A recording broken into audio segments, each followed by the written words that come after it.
Começando de novo o segundo programa da série dos Samaronautas da TV Pointer e hoje com a TV Andrezinho, né? Recebendo aqui a visita ilustre do Fernando Luiz Campanhoto, né? Boa noite, Fernando. Boa noite a todos, é um prazer estar aqui com vocês, falando das histórias do nosso clube querido Esporte Clube Santo André. Também com a gente está o Ayrton Galdi. Boa noite, Ayrton. Boa noite a todos, é um prazer estar aqui e falando da história do Santo André. Do meu lado é o Alexandre Machega. Saudações internauta, só falar não posso perder a oportunidade de dizer que é uma honra estar do lado do Fernandinho, na minha opinião, o maior volante da história do Santo André, e por baixo, campeão em 75, vice em 79, campeão em 81 e por aí vai, né, Fernandinho? Verdade. Boa época, hein? Muito boa. Lembrando que a gente está aqui falando da Padaria Cássia, um oferecimento da Padaria Cássia. Padaria Cássia fica na Dom Pedro I, 1385, na Vila Pires. A gente fala aqui direto do estúdio montado na padaria, tá? A padaria fica aberta de segunda a segunda. A partir das 20 horas, todos os dias, temos rodízio de pizzas. É um bom lugar para se comer, é um bom lugar para se visitar. Então vamos começar, gente. Começando a história do Fernandinho. O Fernandinho é nascido em Marília, né? E chegou em 74. Como é que foi sua chegada aqui? Inicialmente joguei no Parque da Moca, joguei aqui algumas vezes. Depois virei profissional no primeiro clube do Esporte Clube São José dos Campos. Aí fiz algumas partidas com o Esporte Clube Santo André, onde o Ligan gostou muito do meu desempenho e veio me contratar. Legal. E até eu acabei esquecendo desse vice de 74, já estava, né? Já estava vice de 74. Já vou começar te botando na fogueira aqui. Uma vez eu conversando com o Tulica, no meio do bate-papo, eu falei, Tulica, o time de 74 era mais forte que o de 75, né? E aquele jeitão do Tulica, era mesmo. Tinha o Lucinho Maia, tinha o Silvio era o goleiro, o Ronaldo era bom goleiro, o Silvio era goleiraço, o Nascimento na ponta no lugar do Romo, né? Você não tinha o Flavião, né? Não tinha o Flavião, era o Tito, né? Era o Tito. Era o Tito zagueiro. O que você acha disso que o Tulica disse que o time de 74 era mais forte que o de 75? É difícil você fazer comparações. Eu acho que as duas equipes eram bem diferentes assim, mas as duas eram boas. A equipe de 74 era a equipe mais forte, né? Mais técnica. Mais técnica, e a outra já era uma equipe completamente diferente, mais habilidosa. Então era um tipo de uma maneira diferente de jogar. Mas eu acho que as duas eram boas equipes. Legal. Então, você chegou aqui do São José e jogou até 79, até 81, né? Saindo quando? Qual o período que você... Eu joguei quando não teve acesso, né? Foi em 75, não é isso? Isso. E eu vim de São José, depois eu fiquei alguns anos aqui, depois em 79, quando eu fui vendido para o Kiss Piracicaba, né? Quando o Kiss foi vice-campeão paulista, né? Lá no Parque Antártico Palmeiras. Depois eu voltei e fiquei mais uns 4 anos aqui. Você saiu naquele imbróglio que teve em 76, quando todo mundo deixou o time, né? Isso, foi. Também joguei no antigo Saad, né? Jogou no Saad. Em 78 fui campeão pelo Vero, mas voltei novamente para o Santo André, sempre eu saí e voltava, né? Eu trabalhava também aqui na prefeitura, né? Trabalhei muitos anos, então eu jogava, era atleta profissional e tinha emprego também na prefeitura. Foi umas épocas assim que eu saía, ficava um ano fora e voltava. Ayrton, qual a lembrança que você tem dessa época? A minha lembrança é de 70. A lembrança que eu tenho era do quarteto. O quarteto que eles formavam naquele meio campo, que era o Fernandinho, o Arnaldinho, tinha o Bona e o da Silva. Então a grande lembrança que eu tenho, inclusive era o meu time de futebol de botão, era o Santo André na época, o Tulica sempre metendo gol, o Tulica sempre foi eterno ali no meu futebol de botão. Então o que eu lembro mesmo é de 79 para frente. 79, você pode destacada. 79 foi uma partida que eu fui assistir, foi a primeira partida, foi a disputa do Rebolo contra o Marília em Bauru. Foi a primeira partida e o Santo André infelizmente tomou uma sapecada lá, né, até gol contra nós fizemos naquele jogo. Foi a primeira partida que eu fui assistir fora dos domínios de Santo André, né, que me marcou e realmente marcou, né, uma derrota bem marcante para nós e onde nós tivemos a infelicidade de perder aquele Rebolo e não subir. Nessa época, eu lembro que o Campeonato Paulista da principal, ele foi interrompido por conta do Matheus não querer jogar uma rodada dupla. E pelo que eu lembro, todo o foco ficou na segunda divisão, que era a Esportiva, Santo André, Taubaté e São José. Como é que foi esses jogos, esse confronto? Essa época aí que ficou essas equipes aí, foi esse quadrangular, né?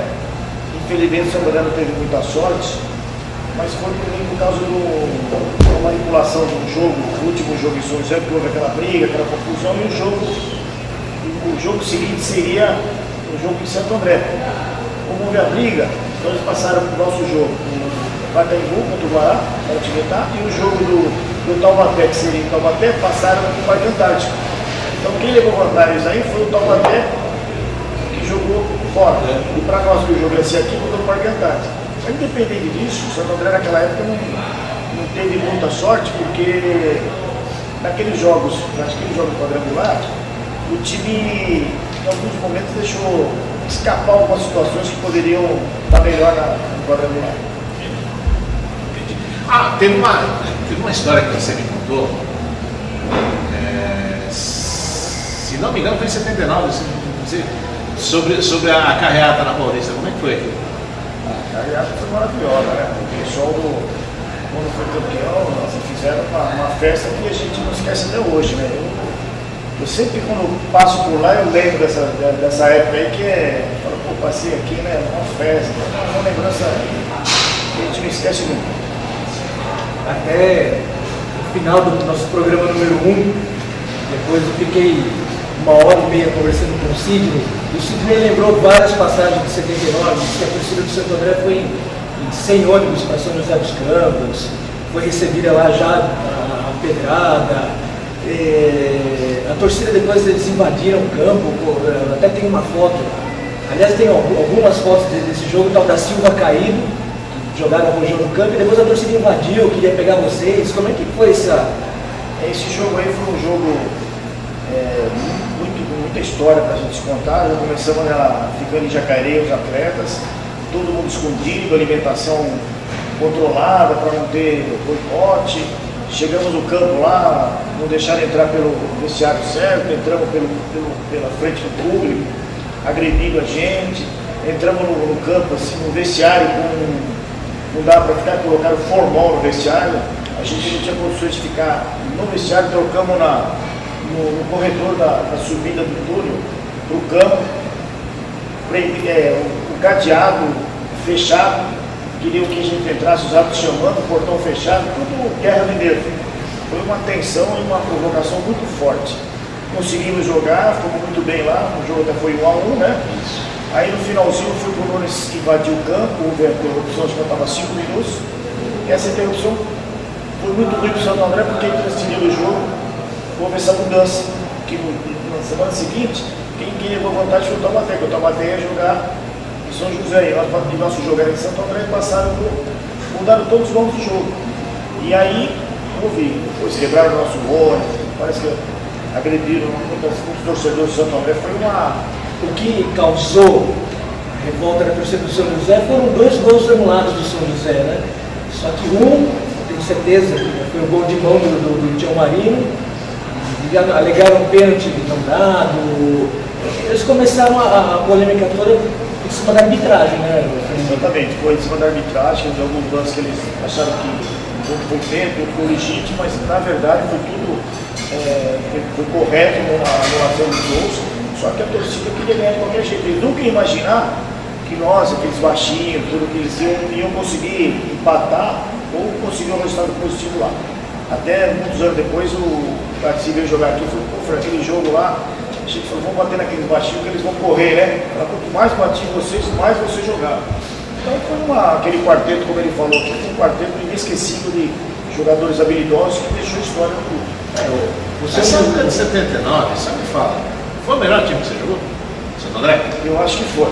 Essa foi uma turma que era uma equipe muito boa, bem entrosada, com jogadores bem habilidosos, né? Porque assim, quando você fala com os mais antigos, quando você fala dos baixinhos frenéticos, brilha o olho. Você fala, o Arnaldo mesmo fala, ele tem todo um carinho especial por essa equipe, né? Não, é verdade, nós temos muito carinho um pelo outro, além de ser jogadores assim, talentosos, a gente tinha uma amizade muito grande, até hoje nós temos, né? Entrosou não só dentro do campo, como fora também, e além da qualidade que nós tínhamos tecnicamente cada jogador. Jogador que hoje se jogasse estariam grandes tranquilamente. E aí nós fomos para as duas partidas finais. O Santo André precisava ganhar da Esportiva no Pacaembu e torcia por um empate do São José no Taubaté, no Parque Antártica, né? E o Taubaté acabou sendo campeão com um gol do Tião Marinho, né? Infelizmente essa mudança aí prejudicou um pouco o Santo André, porque se o jogo fosse diferente, né, como estava antigamente, ia ser bom para o São José, para o Santo André, mas aí houve essa mudança e nós saímos prejudicados. Então, vamos falar agora de polêmica. 1976, 15 de Jaú. 15 de Jaú deitou. Aquele quadrangular só deu 15 de Jaú. Foram 6 jogos, praticamente 6 vitórias. E ficou o lance daquele lance do pênalti. Né? O lance do pênalti, o lance de que a torcida saiu magoada com o time, achando que o time não correspondeu. Como é que você pode ir? Aquele quadrangular lá no Brinco de Ouro Princesa, lá em Campinas, realmente nós tínhamos equipe para conseguir subir tranquilamente, mas o 15 de Jaú foi a equipe que subiu, eles montaram um time competitivo para subir mesmo, apesar que nesse jogo contra o 15, né, houve o pênalti, foi uma coisa marcante na minha vida também, que graças a Deus só tenho coisas boas de Santa André, quando o pessoal lembra desse pênalti que eu perdi. Eu sempre fui estava 1-0, né? Foi o pênalti do Você é o batedor, né? Eu sempre bati bem porque nunca tive problema, porque tem muita gente que bate pênalti e treina, mas chega na hora do jogo, tem medo, né? Então nunca tive. Fui bater o pênalti, bateu, nossa, atrasei a bola pro goleiro, mas parecia que eu estava amarrado. Eu falei, você não acredita em uma mas parece que chutei o Emir, pegou, nem largou a bola, tá? Até depois eles ganharam de 2-1, talvez esse pênalti poderia mudar o resultado da partida, talvez não. A gente não sabe, mas é importante fazer o gol de pênalti. Aconteceu, muitos me criticaram naquela época, assim, até quando eu saí de lá, nós estávamos no Lago Azul, lá com meu pai, lá, meu cunhado, os caras começaram a me xingar, eu falei, vai embora que o negócio está feio, os caras estão com bronca, porque normalmente quando se perde um pênalti, toda a torcida se revolta, né? Não acho correto, mas é uma coisa que acontece com qualquer jogador. Acontece com qualquer jogador. Eles dão um pênalti decisivo aí, pô, até hoje, alguém perde, ninguém aceita, velho. Acho que é a obrigação do cara que bateu pênalti fazer o gol. Ele ficou um pouco marcado, mas para mim eu só tenho coisas boas para lembrar, é um pequeno detalhe. 75, qual a lembrança que você tem desse time? Esse maravilhoso, desse... 75 foi uma equipe também muito forte, de fases assim, em 81, 75, 79. Eu vou te falar, eu dei muita sorte aqui, sempre eu peguei grupos bons para jogar. Bom, né? Bom, sempre o Santo André sempre deu sorte em formar equipes boas, com atletas assim da casa, alguns de fora, mas a maioria do prato da casa. Eu acho que até hoje o Santo André forma craques, você vê na categoria de base, quando contrata jogador aqui, você vê na Copa do Brasil, formou um grupo bom. E é uma equipe boa para se jogar, perto de São Paulo, dá toda a condição para o atleta jogar, entendeu? É uma equipe maravilhosa, para quem gosta de ficar perto de São Paulo, Santo André é uma equipe que, para aparecer no cenário do estado de São Paulo, é uma equipe maravilhosa. Então é isso aí, gente.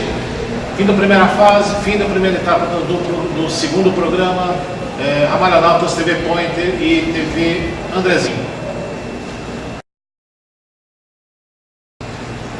Estamos de volta aqui, agora nesse segundo bloco a gente vai dar um enfoque no ano de 81, que foi um ano muito especial para todo o torcedor do Santo André. Ayrton, Em 81, além do título que viria no final do ano, o Santo André ganhou uma nova torcida. Conta pra gente. Em 1981 foi fundada a torcida uniformizada Dragão Andreense. Foi a estreia dela foi bem antes do título, né? Então vamos dizer que estreou com o pé quente, onde pudemos comparecer no Parque Antártica e ter a felicidade de comemorar aquele título. Então a Dragão Andreense veio se juntar e ao longo desses 30 e poucos anos, 30 e poucos anos, acompanhando o Santo André, e mesmo nas maiores dificuldades ainda não abandonou o Santo André, e agora a Dragão Andreense está voltando com a corda toda. O 81 foi um ano, já tinha vindo do 79 um quase acesso, né, a perda do Marília, né, o Marília veio do rebolo, né, para que a gente entenda, o Santo André conseguiria o acesso por vias normais. O Santo André foi vice-campeão, mas o vice-campeão tinha que disputar com o segundo pior da primeira divisão, que no caso foi o Marília, e em 3 jogos a gente acabou perdendo. Mas o gosto, o investimento, tudo aquilo que cercava o Santo André ainda ficou para 80. Em 80 não tivemos uma temporada não muito boa, mas em 81 foi mandado um time forte, né, Fernando? Em 80 foi uma falta de sorte, porque os times que disputaram a regular, nós tínhamos condições de. Mas o futebol assim tem que estar no dia, né? E aqueles 4-1 lá em Bauru. Né? Um jogo que nunca mais acontece um jogador pegar 3 bolas, fazer 3 gols que nem o Pelé fazia. Então isso não acontece sempre na vida. Dali nós perdemos o título, mas assim, foi consequência de não jogar bem. Às vezes um jogador está no dia inspirado, pega 3, faz 3 jogadas e decide um jogo. Não que ele fosse um time melhor que o nosso. Aí foi aquele ano sobre o Marília, nós tivemos a infelicidade lá em Bauru, né? E perdemos. Não quer dizer que nós tomamos de 4 e não era uma boa equipe. Nós se continuar aquele dia teve o centroavante lá que fez um jogo que nunca mais na vida ele faz. O pessoal reclama em 79 que foram feitos os 2 primeiros jogos e o terceiro jogo, eu acho que os 3 eram para ser em Campo Negro, né, o caminho. E aí o último jogo marcaram para Bauru. O pessoal reclamou, a torcida reclamou muito que fala, poxa, mas o jogo era para ter sido em Campinas, marcaram para Bauru, que é do lado de Marília. Isso teve um peso para vocês ali de campo, de repente chegar e ver uma parte do Marília maior dentro ali na torcida? Realmente, essa mudança que houve atrapalhou um pouco também, não vou dizer que não, né? Conheci no campo. Mas essa mudança era para ser em Campinas, mesmo, que era mais perto da distância das 2 cidades. Isso. E aí eles puxaram para Bauru, que é pertinho. Eu sou de Marília, pô. É pertinho, Bauru ali é 1h30, 2 horas. Né? Então, a rivalidade que tem o Marília com o Noroeste é enorme, né? Infelizmente isso aí atrapalhou um pouco esse fator do campo também. Eu acho que isso aí queria em outro aquele ano também, porque o Taubaté que houve aquela mudança. Parece, naquela época existia o fator campo. Era muito importante para o time interior, porque o time interior tinha grandes torcidas, que acompanhavam bem, como o Santo André acompanhava. Então isso daí favoreceu um pouco essas mudanças de local. Mesmo jogando para que se entenda, mesmo jogando em Bauru, Bauru não é um território inóspito a Marília, pelo contrário, é um território próximo a Marília. E para Santo André fica impossível acompanhar o time em Bauru, no peso que acompanharia em Santo André. Por isso o favorecimento. Apesar das torcidas não se darem, mas em 1979 não tinha essa de o habitante de Bauru ir na até podia torcer para o Santo André contra o Marília, mas não ia ter um clima inóspito, né? Muito pelo contrário. Né? E aí em 81 foi montado timaço, até, digamos assim, até na época da Copa do Brasil, a torcida do Santo André lembrava de 81 como um ano mais importante, com a chegada do Tonho, com a chegada do Piorra, do Dodô, dentro de campo ali, o Breno, o que ele chegava para vocês e falava, esse ano é nosso, não vai escapar? Em 81 realmente formaram uma equipe, um grupo muito forte, né, para subir mesmo. Foi uma equipe muito competitiva, né, que o Breno, ele trabalhou muito bem para formar a equipe. Eu acho que aquele ano foi o ano que nós sabíamos que iríamos subir mesmo, porque era um plantel bem forte, conseguiu durante todo o campeonato bons resultados, né, e sabendo que a gente teria condições de subir. E realmente não deu outra. O Sobrano foi uma das pessoas que a gente não pode esquecer nunca, né, que o que ele fez pelo Santo André foi uma coisa que inesquecível. Marechal da Vitória. O Marechal da Vitória. Existiu um jogo-chave no ano, que foi aquele jogo contra o Saad. O que você lembra no primeiro turno, quando o Lance fez o gol no último minuto, a torcida derrubou o alambrado? Como é que foi aquilo, Fernandinho? Aquele jogo lá foi que o Ciro Pintura, que ele deu quase 6, 7 minutos de prorrogação, né? Coisa que é difícil hoje acontecer, hoje mudou bastante, né? Eles marcam o tempo tudo. E, ninguém esperava, né, que fosse acontecer aquilo lá. Foi uma coisa também histórica dentro do clube, que está marcado até hoje, que quando o Lance fez o gol já tinha passado quase 6, 7 minutos, né, do tempo normal.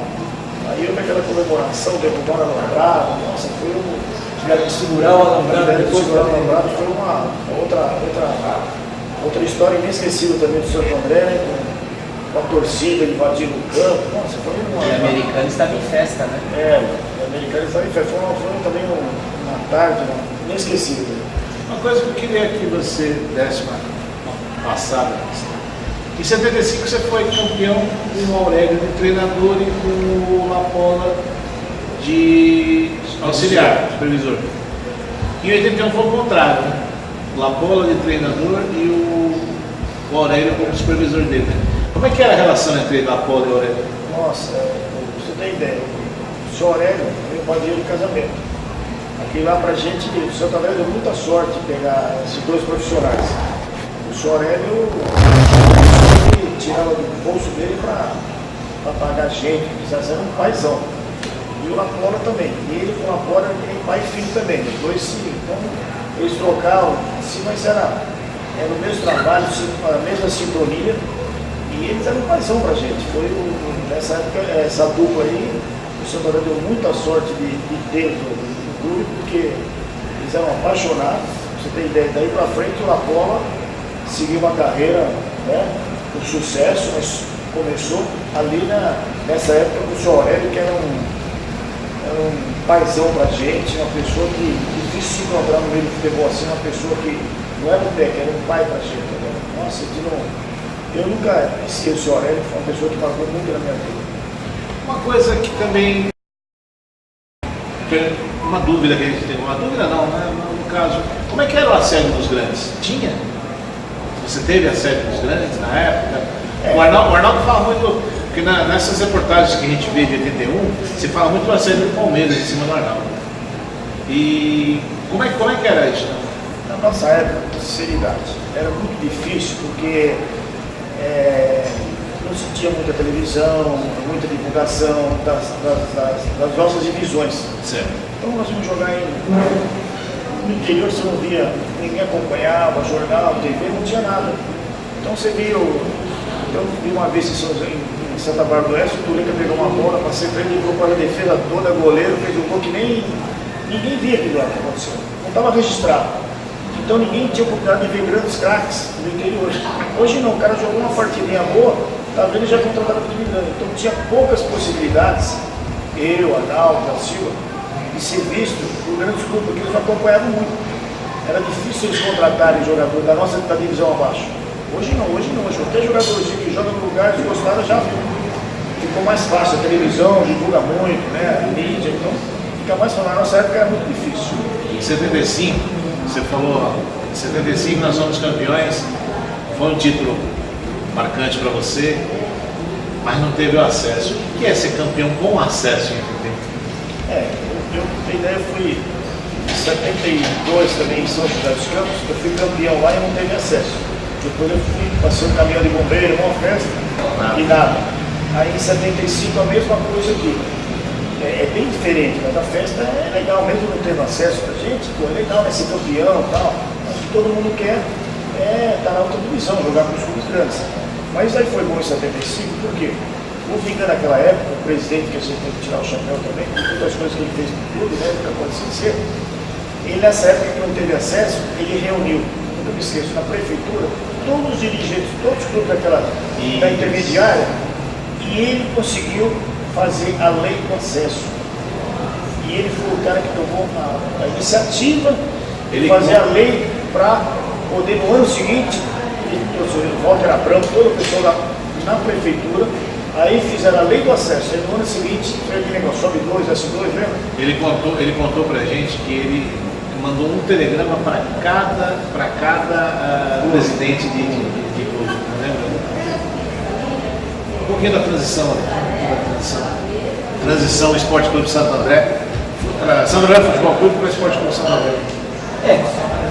O Santo André em 74 fez um belíssimo campeonato e acabou perdendo uma partida para o Nacional da capital, acabou na última partida ganhando do Cataluvense, que foi campeão, mas já não tinha mais como conquistar o título. Até o Celso Mota, se eu não me engano foi o Celso Mota, ele falou que se ele tivesse sido campeão, teria vindo premiação, teria vindo toda aquela coisa do time campeão e talvez não tivesse o Santo André enfrentado todos os problemas que enfrentou naquele final de 74 e começo de 75, os problemas financeiros. No começo de 74 não tinha dinheiro para se tocar o futebol, seu Vigan fazendo das tripas coração para arrumar dinheiro e até que acharam uma solução. A solução seria entregar o time para o seu Assis Souza Lopes, empresário, dono da Metalúrgica São Justo. Ele iria, depois disso, muita negociação, ele pegou e falou, tudo bem, eu assumo o time, só que nós vamos mudar o time porque eu não vou pagar as dívidas que existem no nome do Santo André Futebol Clube. A princípio ele falou, olha, eu quero que o time se chame Associação Atlética São Justo, por causa da metalúrgica dele. Aí a cidade parou, foi feito um movimento todo e culminou que os conselheiros do Santo André se reuniram e acharam uma solução que agradava a todo mundo. O time iria mudar de Santo André Futebol Clube para Esporte Clube Santo André. Não pagaria as dívidas, o seu Assis iria tocar o time, trouxe uma parte do pessoal amador que jogava na São Justo, né? E dali então, no dia 22 de março de 1975, o time tornava-se oficialmente o Esporte Clube Santo André. E aí, como é que foi isso daí? Do lado do jogador? Foi bom porque ele colocou o salário em ordem, né? Começou a organizar um clube, né? Com uma estrutura diferente, né? Foi uma vida nova. E se não fosse ele, como você comentou, o clube poderia até ter terminado naquela época, né? Porque estava pedindo, ninguém subiu, houve essa mudança para melhor. Não tinha outra saída. Os jogadores aceitaram legal, ficou vários anos com a Silvia, às vezes foram umas campanhas boas, mas ele segurou durante um tempo legal, cumpriu o que ele podia fazer, né, dentro das possibilidades da empresa dele também que tocava. E depois houve outras mudanças, depois ele cansou, saiu, passou para outro, né? Futebol é assim, né? Não tem jeito. E voltando para 81, eu tenho licença para contar aquela historinha que o Ovidio contou pra gente.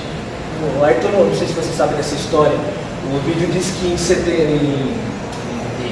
81 contra o SAD, nessa partida contra o SAD, momentos antes da partida, o Breno chamou o pessoal da torcida do Santo André. Isso.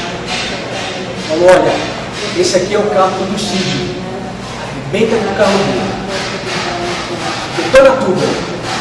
Enquanto isso, o seu Breno foi lá dentro e chamou o Lucídio. Na hora que voltou o carro dele todo riscado, o que a torcida do SAD fez com o teu carro? O Lucídio, pelo amor de Deus, como é que eu vou embora?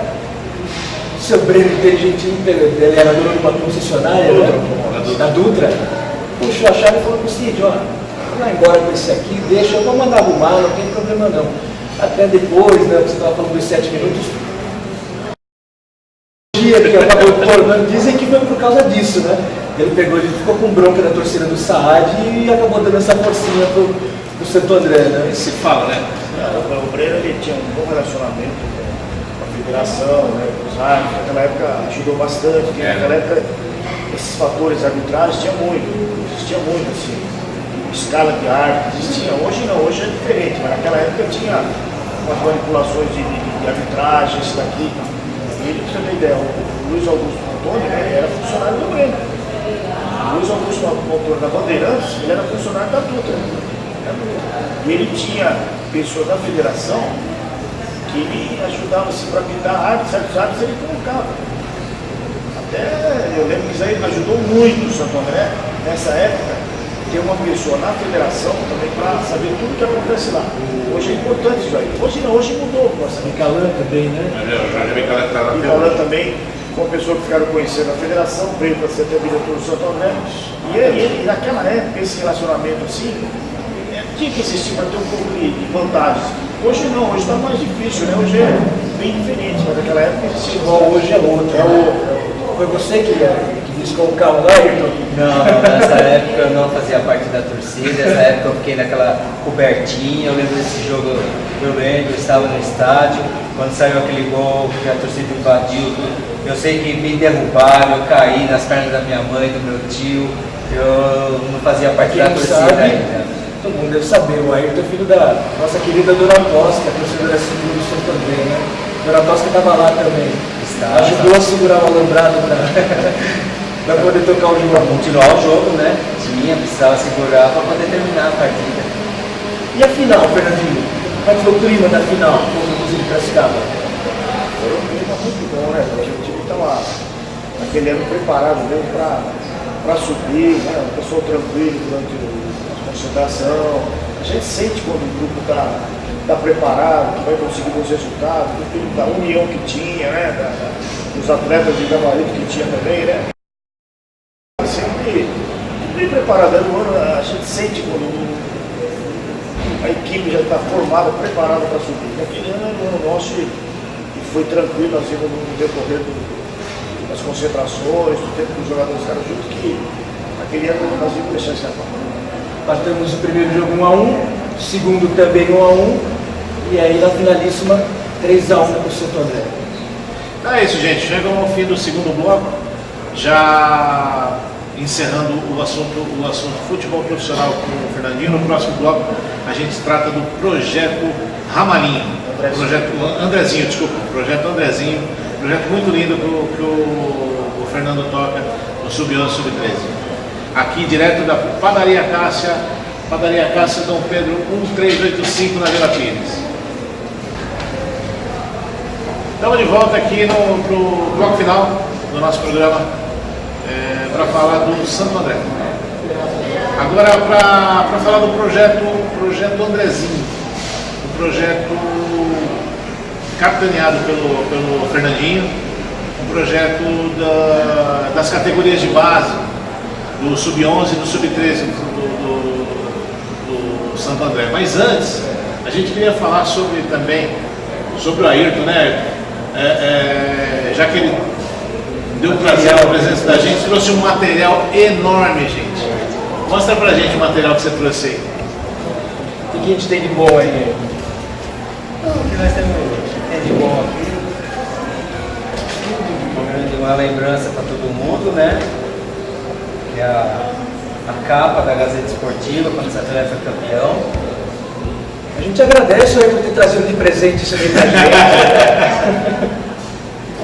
Eu tenho também o ingresso do jogo final.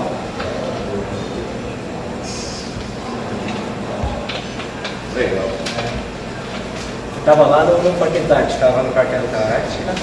Nos 3 jogos? Nos 3 jogos. Até aquele que foi às 11 horas da manhã. O Paulista também eu fui. A semi, né?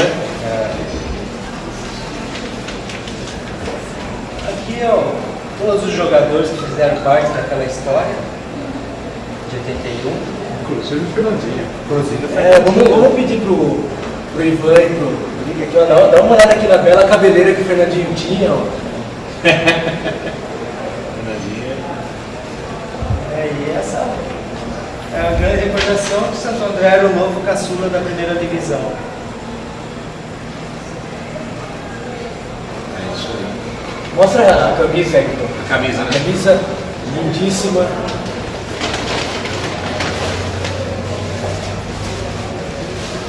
Essa camisa de quem que é, Fernando?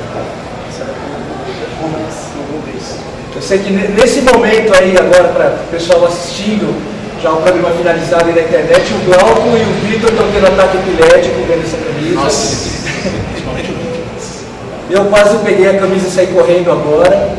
Essa camisa foi um presente do ponto esquerda Rubens. Na época eu era mascote do Santo André. Uma grande lembrança que essa aqui não tem preço. Pode pedir, chorar que essa não tem preço. E essa é a faixa, né, que eu guardei, né? A recordação daquele título.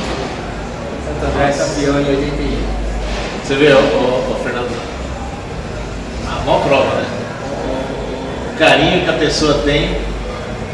Isso é muito legal ficar do lado de uma pessoa que torce, que gosta do clube que a gente gosta e ter essa lembrança assim que é, nossa, inesquecível. A gente fica muito feliz, além de a gente falar mesmo do Santo André, das coisas que aconteceram, e ver um torcedor assim que eu conheço ele desde criança, né?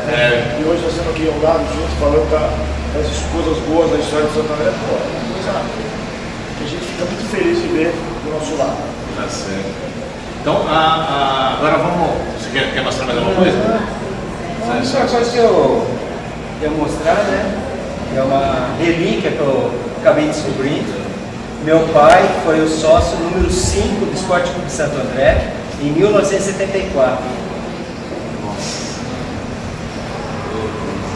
Então ele que foi o responsável pela minha ida aos estádios, com ele que eu comecei a carreira e amar o Esporte Clube Santo André. Realmente, isso é legal, né? Muito legal, muito legal. Então agora vamos. Parabéns, cara, parabéns mesmo. Obrigado pela presença. Viu? Então agora vamos falar um pouco sobre o projeto, Fernando. Como é que começou esse projeto? A revelação, Fernandinho revelar, jogador, já não é de hoje, né?